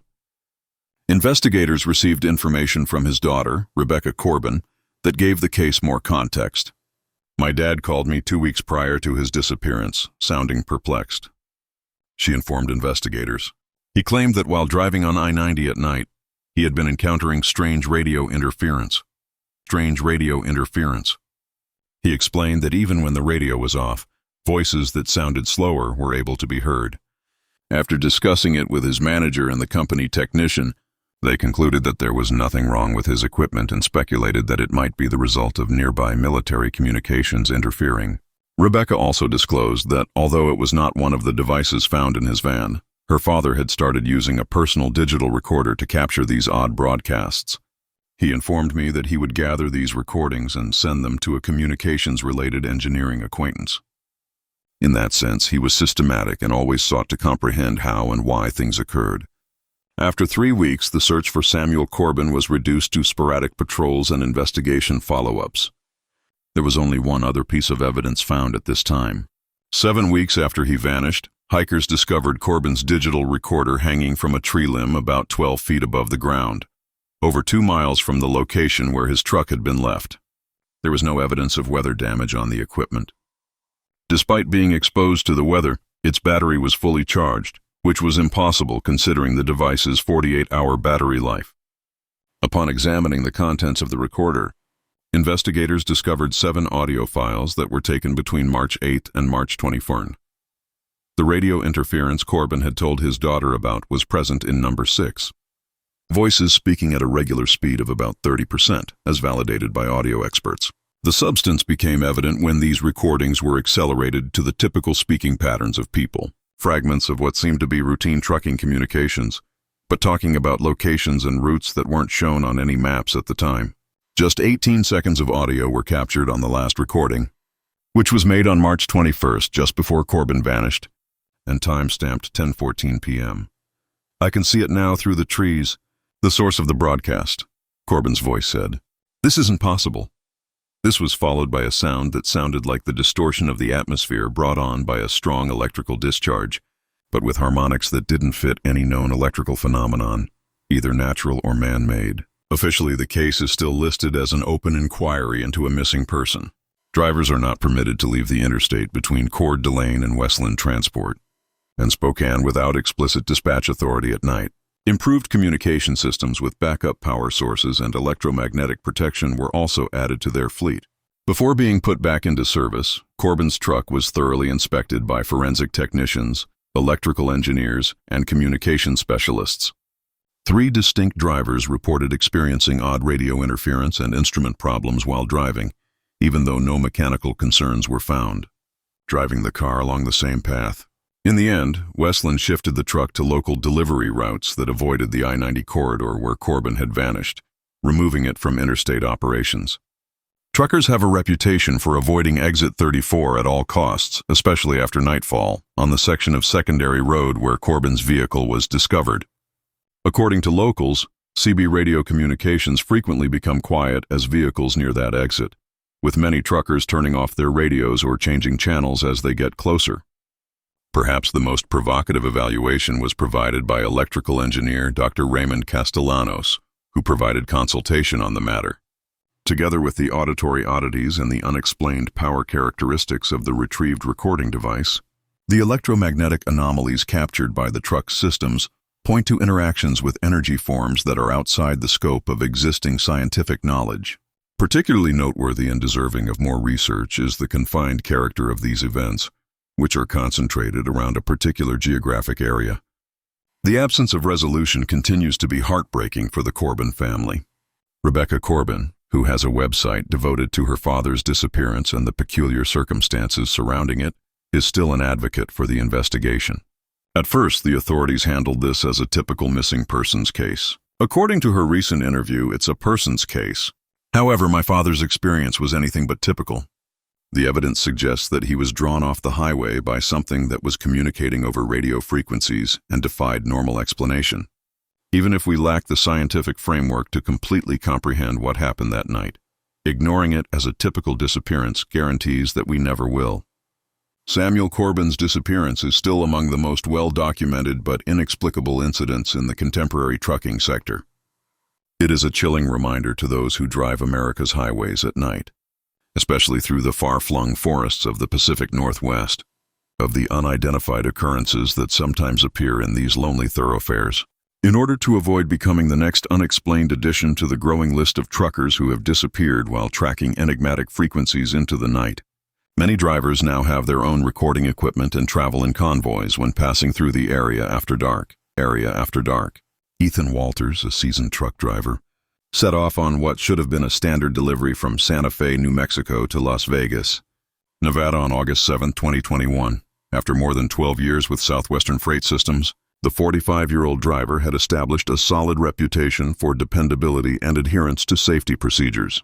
He had made the trip dozens of times during his career, and his intended path would take him northwest through the desert regions of southern Nevada and northern Arizona.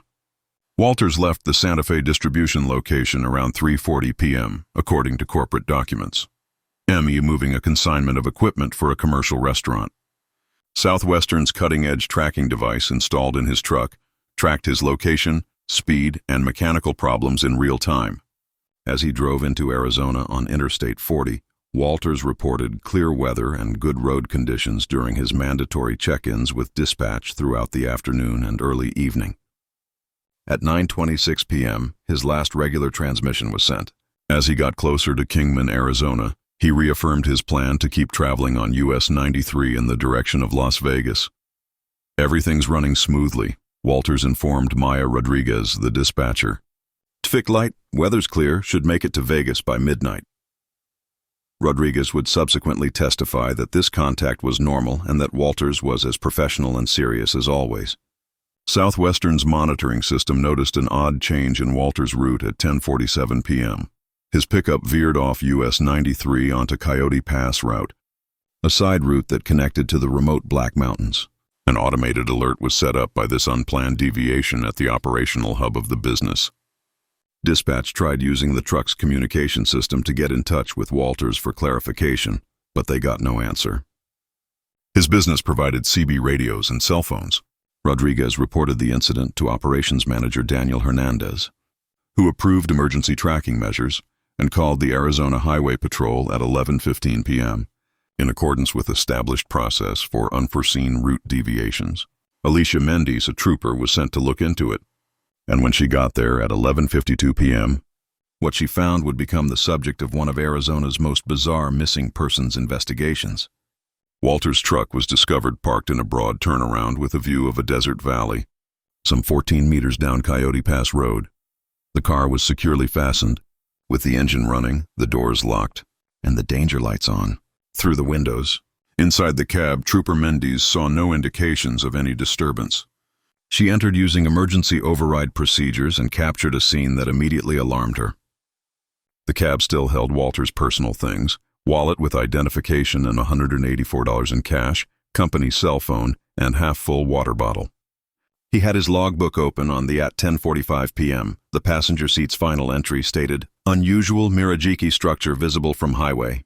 I'm pulling off to look." There were no keys in the ignition of the truck.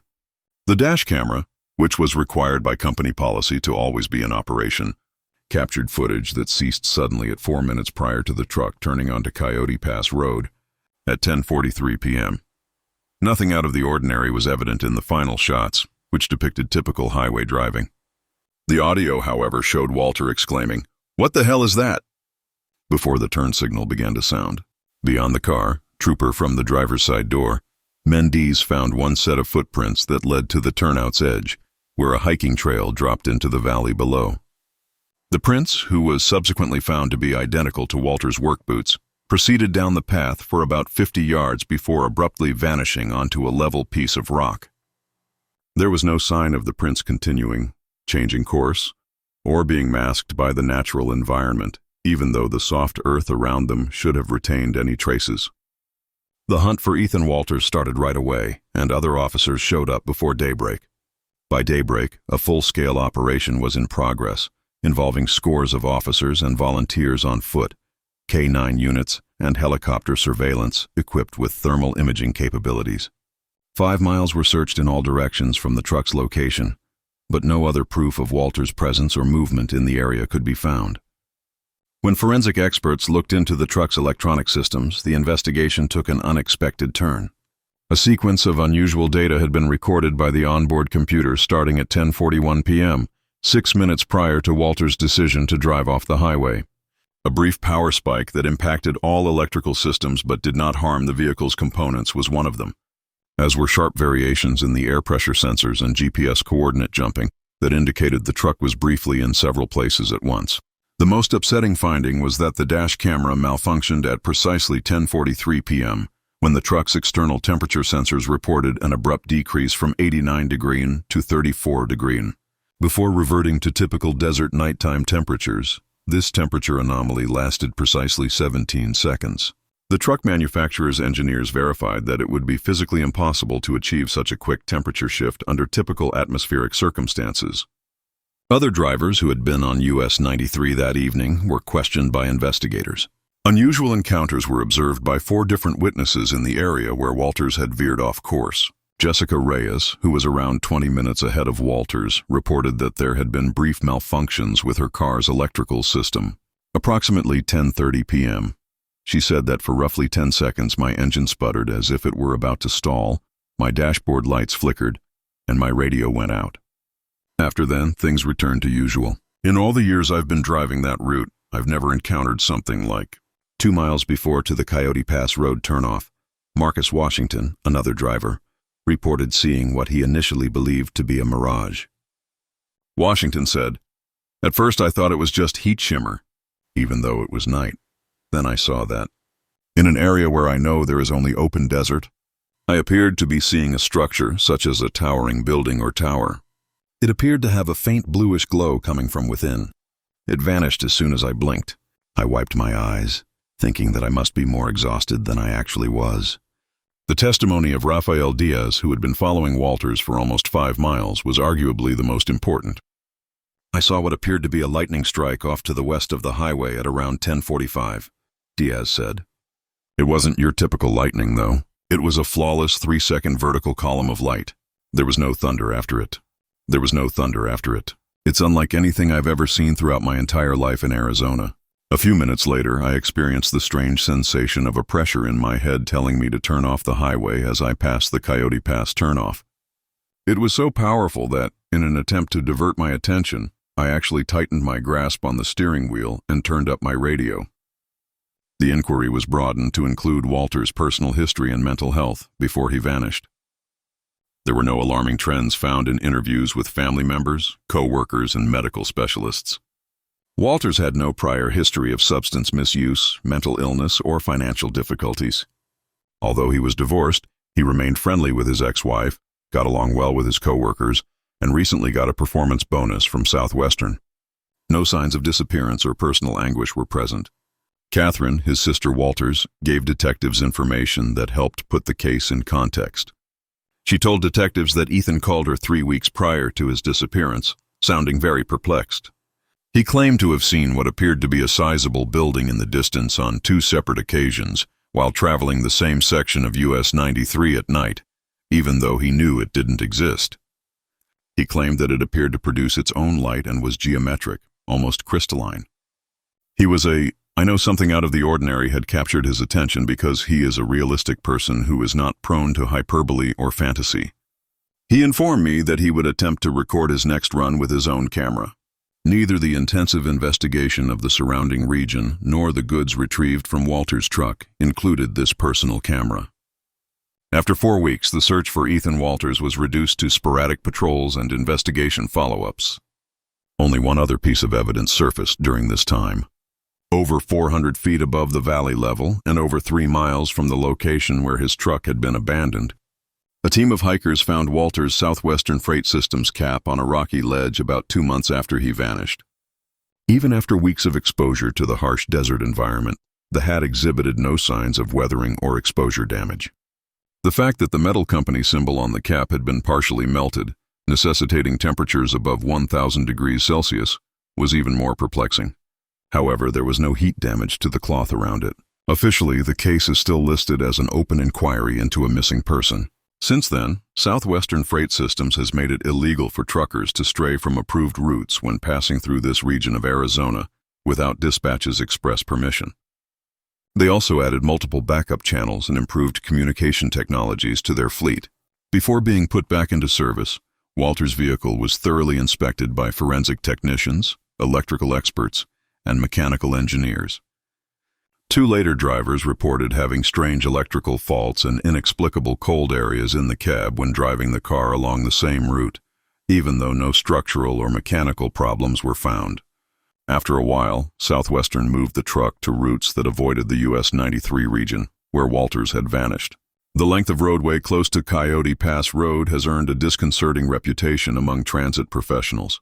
Regardless of corporate policy or fuel efficiency reasons, many truckers turn off assignments that would require them to traverse this portion after dark, and those who do frequently report exceeding the speed limit. A geophysicist who provided consultation on the matter, Dr. Helena Morrison, provided an insightful analysis. The truck system's electromagnetic abnormalities, in conjunction with the multiple witnesses' reports of visual oddities and the unexplained temperature variations, point to localized disruptions in the typical physical characteristics of that particular region. These patterns are strikingly similar to theoretical models of what we may expect to see during brief crossovers of distinct spatial domains, while I am hesitant to make assumptions beyond the empirical data. The most challenging element for the Walters family is still the absence of closure. Walters, Catherine, maintains a website devoted to her brother's disappearance and the peculiar circumstances surrounding it, and she is still an advocate for the investigation. She said in a recent interview that the authorities initially handled this as a case of a driver becoming lost in the desert due to disorientation. However, the data suggests something much more intricate. Ethan was logical and systematic. Without a good reason, he wouldn't have abandoned his truck and wandered into the desert. He was drawn away from safety by the reality of whatever he witnessed that night. Furthermore, the technological data demonstrates that something exceptional took place during those pivotal minutes. One of the most well-researched and utterly unexplained occurrences in modern transportation history is the disappearance of Ethan Walters. It serves as a sobering reminder of the unexplained phenomena that occasionally appear in these vast empty spaces where the boundaries between the known and the unknown may be, especially for those who travel America's desert highways late at night, especially through the remote parts of the American Southwest, thinner than we want to admit. Veteran truck driver Lisa Harmon left a distribution center in Laram, Wyoming on December 5, 2022, with a load of consumer electronics that were headed to Portland, Oregon. Over the course of her 14 years with Mountain States Logistics, the 47-year-old driver had maintained an outstanding safety record. As she had done many times during her career, her intended path would take her northwest via Interstate 80 before joining Interstate 84 through Idaho and Oregon. Harmon's voyage continued as usual during the day, according to Mountain State's tracking system. Even though light snow was starting to fall as she got closer to the Utah border, she reported good road conditions during her planned check-ins with dispatch. She reaffirmed her plan to proceed to the Tremonton rest location for her final conventional communication at 7:58 p.m. while traveling through Echo Canyon in northeastern Utah. Required rest time. Harmon's driving behavior unexpectedly changed around 8:37 p.m., according to Mountain State's tracking system. According to business regulations for winter circumstances, her truck had been traveling at a constant speed of 58 miles per hour when it abruptly slowed down and veered onto the shoulder of Interstate 84, close to mile marker 178, a particularly remote section of the roadway that cuts through Echo Canyon. The company's operations center automatically generated an alert as a result of this unplanned stop. Dispatch tried to get in touch with Harmon to ask for clarification, but they got no answer via any channel. Neither the CB radio, her company-issued cell phone, nor the truck's integrated system. At 8:52 p.m., Operations Manager Thomas Reed called the Utah Highway Patrol to seek an emergency welfare check in accordance with established protocol for unsanctioned stops. At 9:24 p.m., Trooper Melissa Sanchez reached the scene, finding a scene that would subsequently become the subject of one of the most puzzling missing persons cases in Utah. Harmon's truck was discovered correctly parked on the shoulder of the roadway, its engines still running and its warning lights on. Trooper Sanchez saw no indications of any disturbance within the cab and the doors were secured. She entered using emergency override protocols and captured a scene that defied easy interpretation. Harmon's personal items, such as her wallet with $25 with cash and identity, the insulated coffee mug and company-issued cell phone were still in the cab, half full and still warm. At 8:36 p.m., she made her last entry in her logbook, which was open on the passenger seat. That said only, cavern echo response, taking a moment to look into it. The keys to the truck remained in the ignition. The state of the truck's windshield was the most perplexing feature of the scene. The internal surface was structurally sound, but it showed a condensation pattern that forensic experts would later characterize as consistent with sound wave generation. This peculiar pattern developed a focal point on the driver's side of the window from which perfect concentric rings radiate. Even more unsettling was learning that every technological gadget in the cab, including the truck's communication system, dash camera and cell phone, had been totally dead even though they had been fully charged and operational earlier in the trip. The film from the dash camera, which was mandated by company policy to be in operation at all times, ceased suddenly at 8:34 p.m., 3 minutes prior to the truck stopping. The last shots depicted typical highway traffic passing through Echo Canyon. However, the audio segment caught an oddity, a subtle rhythmic sound that grew louder over time until it formed a unique pattern that audio experts would later characterize as resembling a human voice, but warped as though it had been reflected several times. Trooper Sanchez found one pair of tracks outside the car, about 50 yards from the roadway, going from the driver's side door toward the wall of the rocky canyon. After being verified to be Harmon's boot size, the prints moved straight forward toward the canyon, before vanishing at the foot of a sheer rock cliff. There was no sign that the prince had returned to the car or that he had been hidden by outside forces, even though the new snow should have kept any footprints intact. Elements. Other officers arrived within an hour, and the search for Lisa Harmon started right away. By daybreak, a full-scale operation was in progress, involving the use of K-9 units, professional mountain rescue teams, and helicopter surveillance equipped with thermal imaging capabilities. No other proof of Harmon's presence or movement in the region was found throughout the search, which concentrated on the canyon walls and the surrounding wilderness, which covered an area of more than 3 square miles. The inquiry adopted a unique turn when data from the truck's onboard computer system was analyzed by forensic specialists. The system had detected a number of unusual readings starting at around 8:30 p.m., including sharp variations in barometric pressure, electromagnetic interference that affected every electronic device, and, most significantly, audio frequencies in the cab that alternated through a particular pattern every 7 minutes. 3 seconds. The truck manufacturer's engineering experts verified that these measurements were substantially outside of typical operating ranges and had no known mechanical or environmental explanation. Other drivers who had been passing through Echo Canyon that night were questioned by investigators. Unusual events were reported by 5 different witnesses in the area where Harmon had halted. James Rodriguez was about 15 minutes ahead of Harmon, said that at approximately 8:20 p.m., his radio detected strange interference. It began as static and then evolved into an echoing voice-like sound. I initially believed it to be the sound of a transmission from another driver bouncing off the walls of the canyon. However, it had an odd character, as if the same few words were being said repeatedly, but I was unable to understand what they were saying. My radio went entirely dead after a minute or so and didn't work again until I was out of the canyon.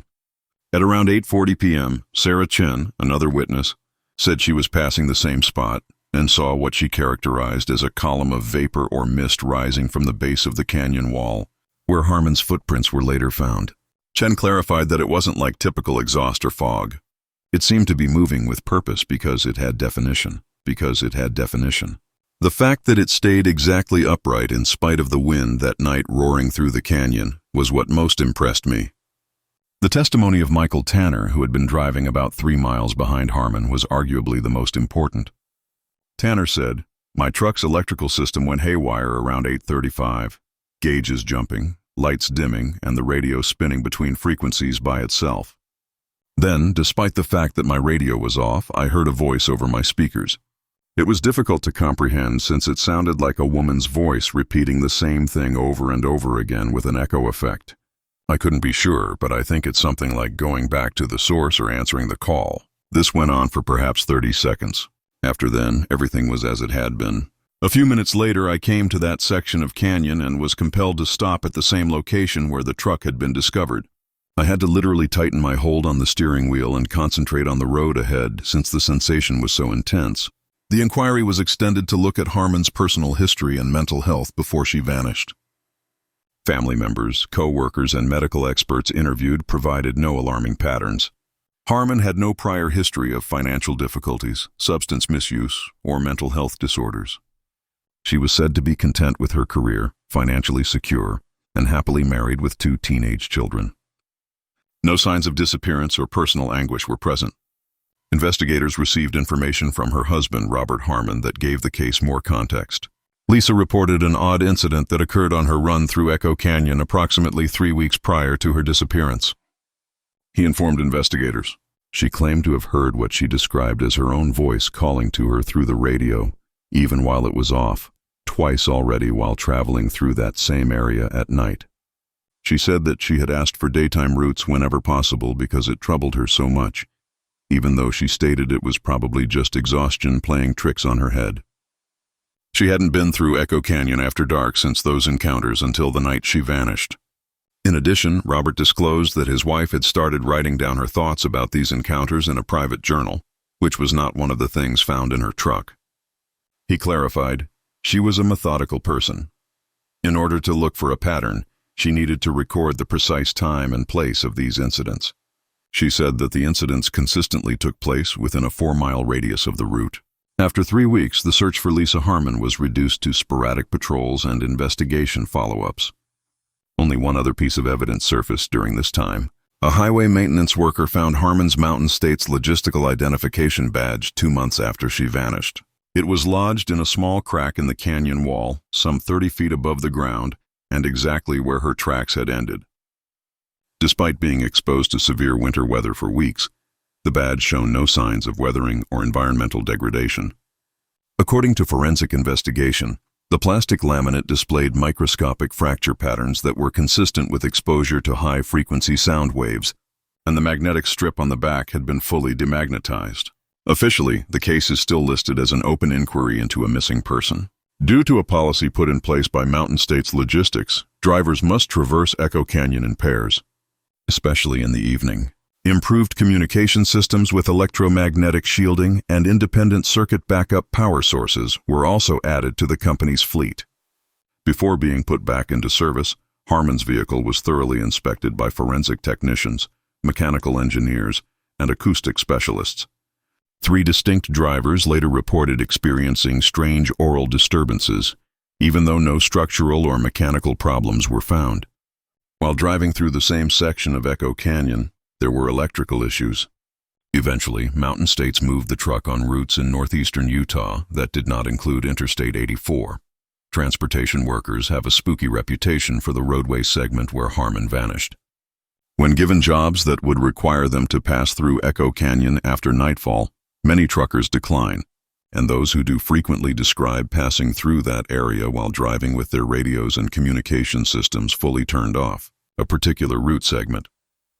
Dr. Acoustic Engineer Eleanor Richards, who consulted on the matter and provided a provocative evaluation, the sound phenomena that were captured by several witnesses in addition to the tangible proof of sound wave patterns on the windscreen and the electrical anomalies imply the existence of extremely uncommon auditory characteristics in that a particular area of Echo Canyon. The regularity and mathematics of the frequencies found in the truck's cab show that these weren't just any noises from the surroundings, but rather carefully crafted audio patterns that resemble specific harmonics of human speech, but at amplitudes and frequencies that shouldn't take place in that setting. The Harmon family continues to be devastated by the lack of closure. Robert Harmon keeps up his support for the inquiry by running a website devoted to the odd circumstances surrounding his wife's disappearance in it. According to him, the police initially handled this as a case of a driver becoming lost and going missing. At a recent interview, however, the data suggests something much more intricate. Lisa was knowledgeable, calm, and well acquainted with that path. Whatever pulled her out of her pickup that evening was strong enough to cause her to disregard any safety precautions she'd faithfully adhered to for 14 years.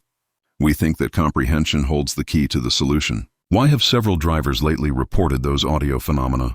finding themselves in the same place. Lisa Harmon's disappearance remains being among the most well-documented but wholly unexplained cases in history of modern transportation.